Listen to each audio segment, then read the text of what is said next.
All right, London Hill, how's it going? Finding yourself, how you feeling? Man, good, good. Just, glad to be here working with you. Yes, I I love what you appreciate got you. going on. I was checking out your music. You got some good stuff. Thank you. I appreciate you so much. Yeah, yeah, for sure. Well, we'll get to know you a little bit better, get into your story and everything, and, who you are, where you grew up and everything. Where you out of?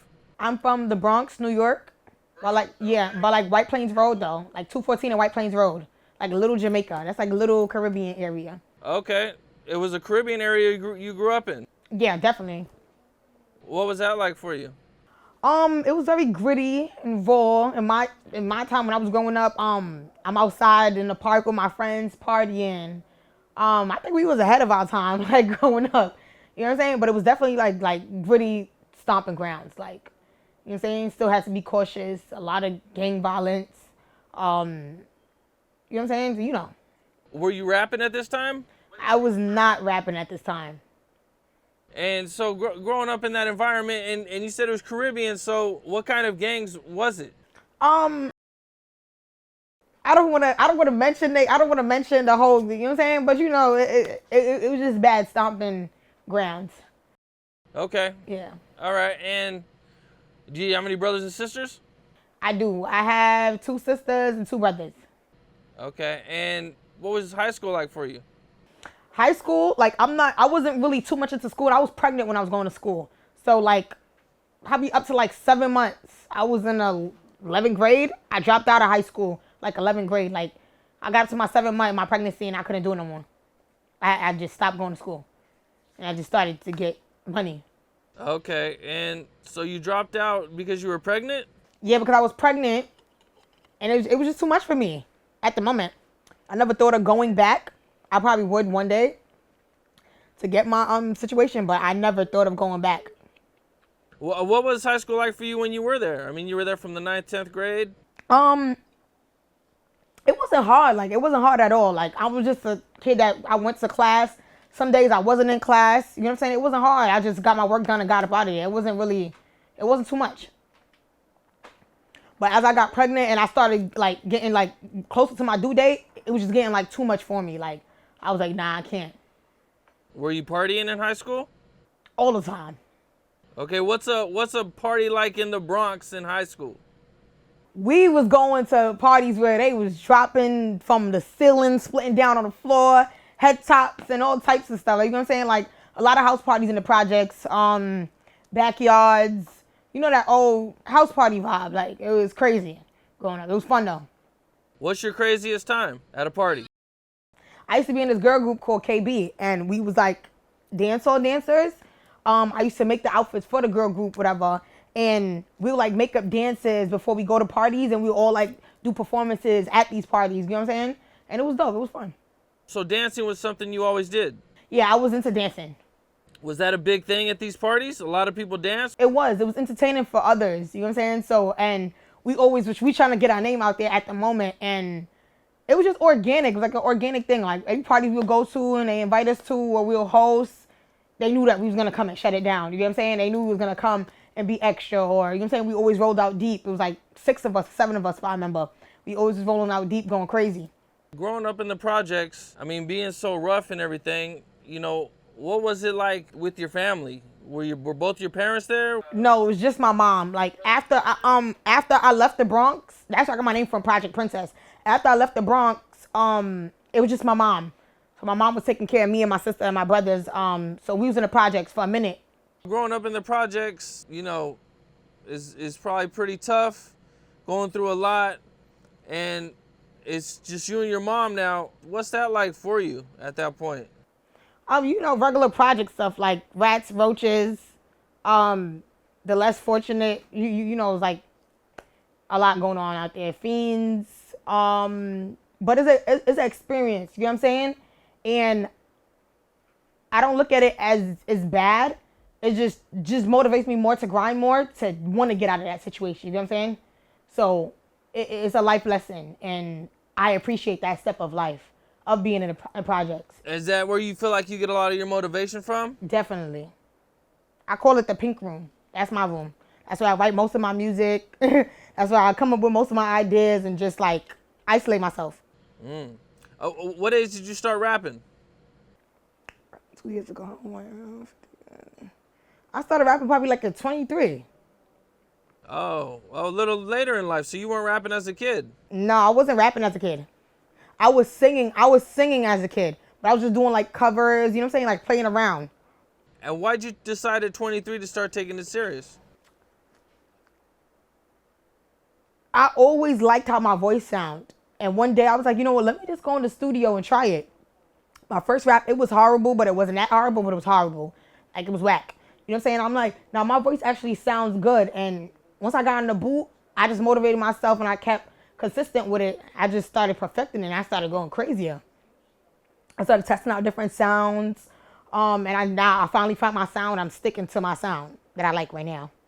Okay. And once you start, getting positive feedback and doing everything, what are some of the first music that you put out? Mostly like some pussy popping shit. It was like more pussy popping shit. But after a while, I just started to calm down on the pussy popping shit. And I just started to be on some more boss bitch stuff. You know what I'm saying? And then I started getting into my roots because I'm Dominican and Jamaican. I started getting into my roots and I started mixing the Caribbean fusion with hip hop. Okay, so you're taking your life, you know what I'm saying, the culture you grew up in and hip hop and kind of mixing it together? Correct. Dope. What was like the first song that made you feel like, yo, you know what I'm saying, like you got a lot of positive feedback on? My first song and my first video ever, Kitty.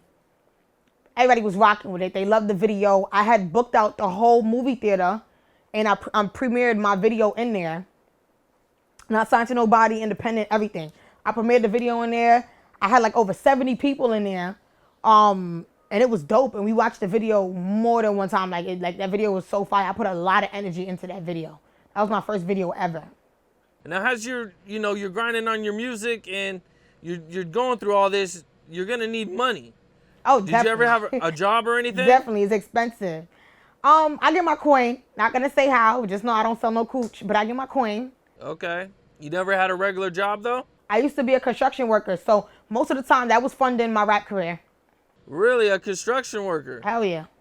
Were you the only woman there? No, it was other females, but probably 4 or 5. Was there, mostly men there or? It was mostly men there. Okay, what kind of job, what kind of work did you do? I was a flagger. What's that? Well, you construct the what's it called again? What you call? No, you construct the traffic so the workers is safe. Oh, okay. Protecting the site, yeah. And how long did you work there? Probably for probably a year. Probably doing construction for a year. So I was doing that and rapping. And you quit? You finally quit? Yeah, I was like, you know what? I was like, it's either I'm going to dedicate my time to rapping or I'm going to dedicate my time to being a construction worker. Because when I put my mind to something, I'm very consistent and I put a lot of good energy into what I do. So I had to choose between the two. And I was like, you know what? I'm going to give up. And I just gave up on construction, not even looking back how I was going to get another dollar. But everything, once I quit, everything just started falling in my lap. How long do you stay independent before you actually get a deal or start working with people? I haven't been, I never been signed to a major, but I did team up with a production company, you know what I'm saying, that is helping fund the situation now. So probably this year that situation was presented to me. So it took me a year. It's not bad. That's not bad. It's not bad at all. That's pretty quick. What do you do right when you get out of high school? To be 100 with you, I was in these stores playing around. Cards. Oh, okay. Yeah. Well, where do you see yourself musically? What are your plans? I'm just trying to sustain a household name. So that's what my main goal is toward, and I want my brand to become bigger than just being an artist. You know what I'm saying? So I have plans for other stuff that I want to do and branch off doing. So that's what I'm working towards now. It's just becoming a household name and having more added to my brand. Okay. Man, that's dope, man. You know what I'm saying? It seems like you got a really strong team and yes, you're moving in the right direction and everything, and you know what I'm saying, your music sounds good. At one point you end up getting locked up. This was in 2017. 2019. I was in jail for 2 years. Okay, and what'd you get busted for? I was boosting and scamming. And I was consistently doing it, getting money from it. You know what I'm saying? So I was consistently doing it. And it was to the point where like the judge, he was like, nah, like you're not coming out of this time. I was supposed to go upstate, but they didn't send me upstate. They let me do the rest of my time in Rikers. So I was going back and forth in court, back and forth in court. So all that time was adding up. So the rest of the time, he was just like, you know what, you could just do it on Rikers. What kind of scams were you running? I was in and out of stores. Oh, okay. Yeah. And how'd you get caught? Yo, it was one, I think, what store did I go to? I was in freaking Versace. And when I say me and my friends cleaned it up in there, less than 10 minutes. Came out the store, it was right there on Madison Avenue 2 on 5th Ave. Came out the store, they grabbed us up. I had to drive across the street. They grabbed us up before I'm walking across the street to the driver. The traffic is coming. I couldn't even run fast in the car. All of a sudden, somebody grabbed me and threw me on the floor like, boom, come here. It was the undercover D's. That was on 5th Avenue. They took me in, and that was my last day outside. That was my last day outside, and I never thought that. Like, I didn't see my son for all that time. I was speaking to him every day, but it was like, it was like a nightmare. You know what I'm saying? It was like, damn, like, when you first go in there, like, you get emotional, you start crying. Like, nah, like, I don't belong here. You know what I'm saying? But it's like, after a while, I just started getting accustomed to it.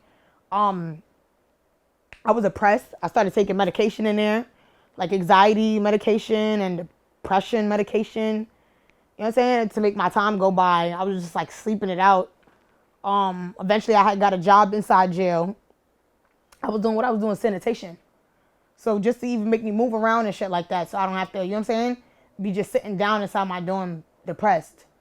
I was just trying to keep myself busy in jail, and that's what I was doing.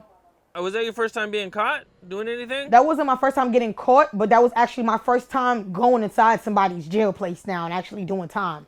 Like, I've been locked up before and let go from a precinct, but actually going on a whole bus to a jail place, a correction center, yeah, that was for my first time for that. How much in clothes were you taking? I was never the cheap booster. Like, I'm like high class. Like, I was going in Dior, Chanel, Robert Cavalli, Versace. I was going in all the high brand stores. What do you think was the most you took out of one spot? The $50,000 fur jacket. $50,000 fur jacket. And I sold it and got 20 bands from it. I remember to this Jamaican lady on 213. Man, that's a come up. Yeah. So I was making a lot of money from boosting. A lot. Then I started playing with cards. That's another thing too. Like, I was been having. What do you mean by playing with cards? Like, you playing around with cards. You know what I mean. Cars or cards? Cards. Credit cards. Oh, credit cards. Okay. I was scamming. Okay, so you would go in stores and buy with credit cards and everything? Yeah, doing those type of things. And I did get locked up for it. I did my time. I came home, promised myself I was never going to go back, and I never went back. And then that's when I started really taking rapping serious. I came home and I said, yo, don't get me wrong. Like, I came home and I started doing it again. Like, you know what I'm saying? Like, you're going to fuck around with what you're used to. You know what I'm saying? So I was like, nah, I can't do this no more because I can't go back. You know what I'm saying? I have to be here with my kids. So that's when I really started taking rapping very serious. And when I started seeing the impact and people giving me good feedback, I said, okay, this actually can work. I can actually make something out of this. Man, what do you think was like the worst time for you in jail? Honestly, just the first time I went inside, like, to even have to keep doing the same thing every day, that shit fuck with your mental. You know what I'm saying? It fucks with your mental because you're not going in there, you just going straight. You're not in a dorm with people. You're actually in a cell for mad long by yourself for days. You know what I'm saying? So they evaluate you, make sure you good in there. You got to do your checkup. You know what I'm saying? So it's like, yo, what the fuck? It's cold in here. The beds is hard. Like, the food is nasty. Unless you got commissary, you got money on your books. And just seeing the same people every day. Like, the first time I went in there was hard. After a while, They moved me to a dorm where I'm around other females, so I'm actually talking to people. Then my friend for years, she was in there in a different housing area, so me and her was kicking it for half of the time we was in there. You know what I'm saying? So I actually knew somebody that was in there, so we was just with each other for the whole time. So it was just like my first time when I went in there. I was just very depressed. I felt like I was never gonna see my son again. I felt like I was never gonna have my life again. I didn't have my weave. I didn't have my phone.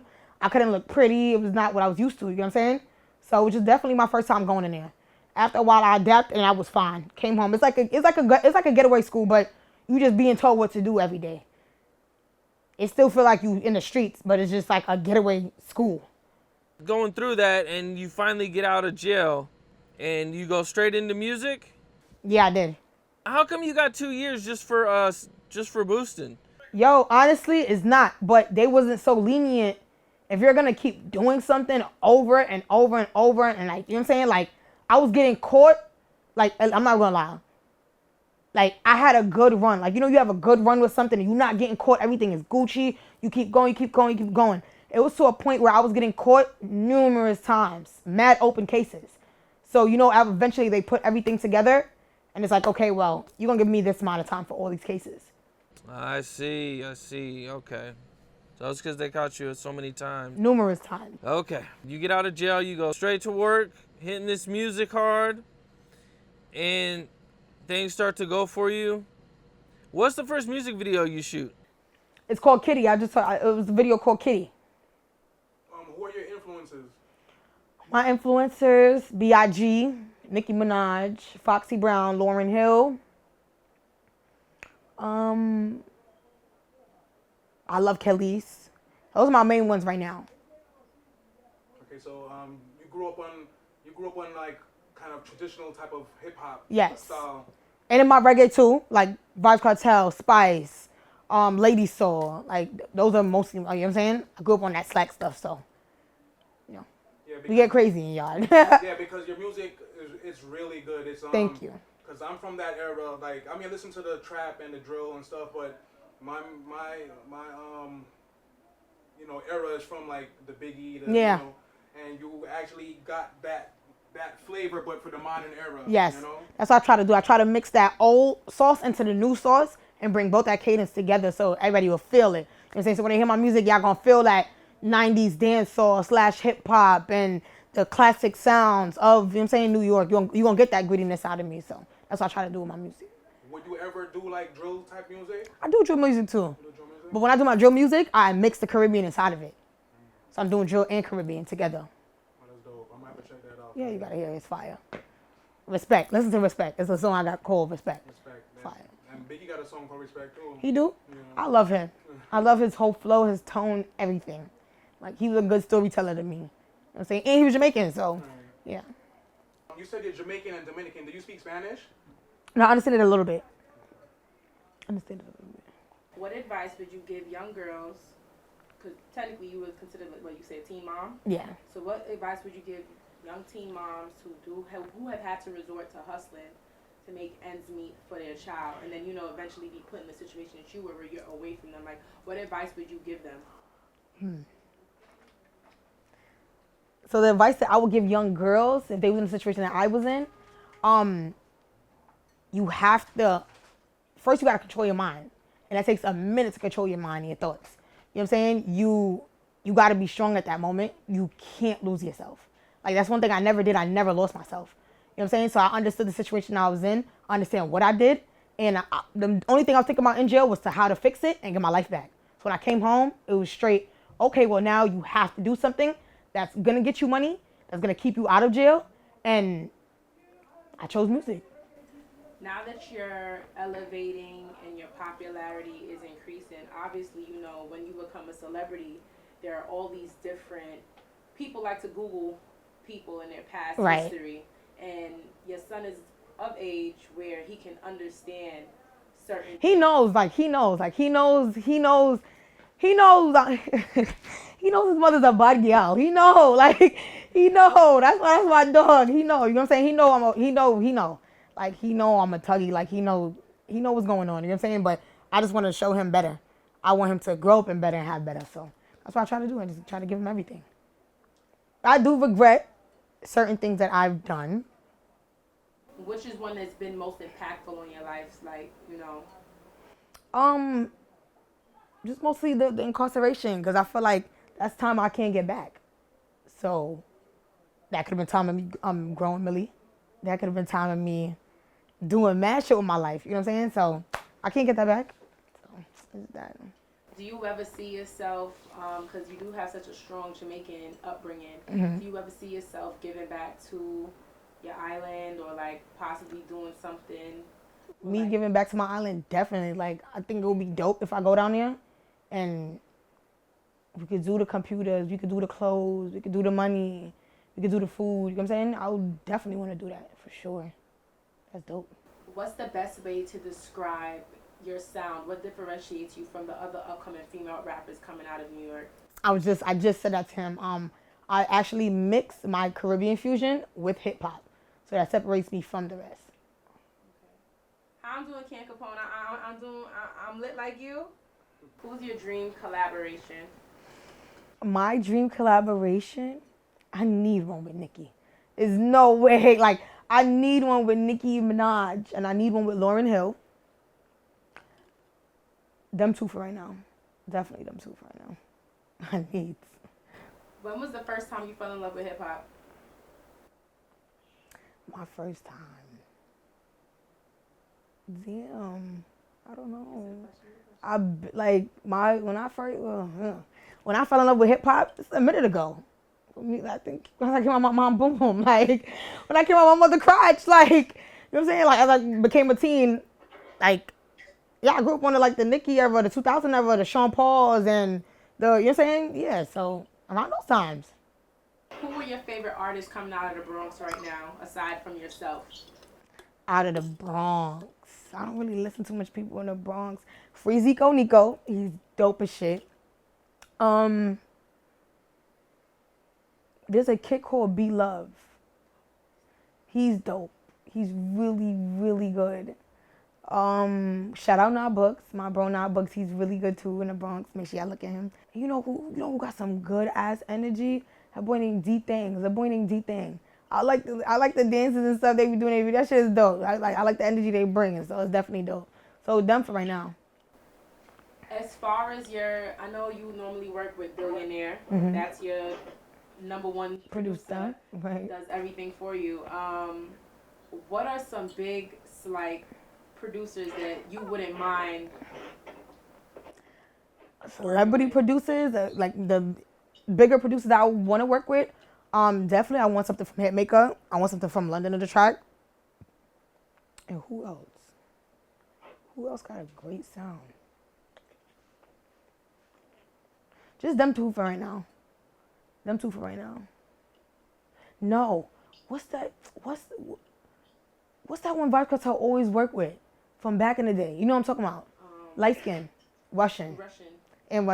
So Russian, London on the Track, and Hitmaker. Those three. Your fan base is very diverse. Mm-hmm. And when I say very diverse, you get support from all genders. Yes, I do. All, I guess, identities, you can say. Right. So when it comes to you know, being who you are, do you get hit on by, like, you know, definitely women who hit on you? Obviously, it's girls, it's rappers, a lot of men. Yeah, but I don't pay attention to it. Like, I know how to control myself. So I'm fine in those ends. You being an artist, could you see yourself being with anyone in your field that is a fellow rapper, or can you see yourself dating like someone in the music spectrum, a producer, executive, anything? Like, if that was to ever be thrown, can you see yourself? Because, you know, there's some like they like to stereotype the women be trying to do shit. Right, being with anyone in my field. For right now, no. Like, I prefer a regular hood dude. But probably later on, I might change my mind and something probably might happen with me talking to somebody in my field. But for right now, I'm good with my hood niggas. I'm good with my hood niggas. Gets the job done. My name is London Hill. You can follow me on Instagram. That's London Hill with 3 L's. YouTube, I'm on all streaming platforms. Make sure y'all go check out my latest single, No Hook. And make sure y'all look out for Project Princess tape, because that's on the way. Let's get it.